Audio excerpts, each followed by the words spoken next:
Regardez à Jésus. Hébreux chapitre 12, verset 2.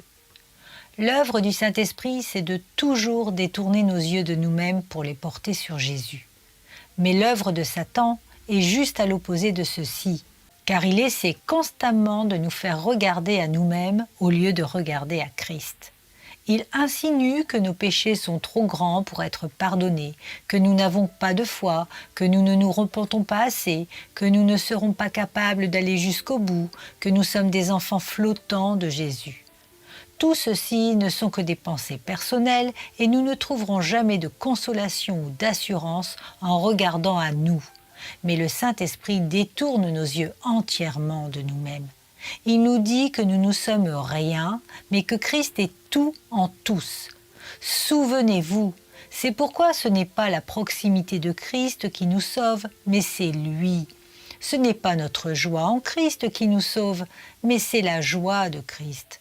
Ce n'est pas notre foi en Christ qui nous sauve, bien que ce soit indispensable, mais c'est le sang de Christ et ses mérites.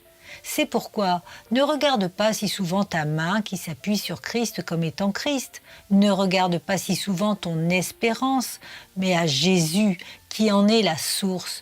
Ne regarde pas ta foi, mais à Jésus qui est l'auteur et le rémunérateur de ta foi. Nous ne trouverons jamais le bonheur en regardant à nos prières, nos œuvres ou nos sentiments. C'est ce que Jésus est et non ce que nous sommes qui nous donne le repos de l'âme. Si nous voulons tout de suite vaincre Satan et avoir la paix avec Dieu, ce sera en regardant à Jésus. Garde ton regard simplement sur lui. Laisse sa mort, ses souffrances, ses mérites, ses gloires, son intercession rafraîchir ton esprit. Quand tu te réveilles le matin, regarde à lui. Le soir au coucher aussi. Oh, ne laisse pas tes espérances ou tes craintes venir et se mettre entre toi et Jésus. Suis-le d'un pas ferme et il ne te fera jamais défaillir. Mon espérance est bâtie sur rien de moins que le sang de Jésus et sa justice. Je n'ose pas me fier en la plus douce maison, mais totalement je m'appuie sur le nom de Jésus.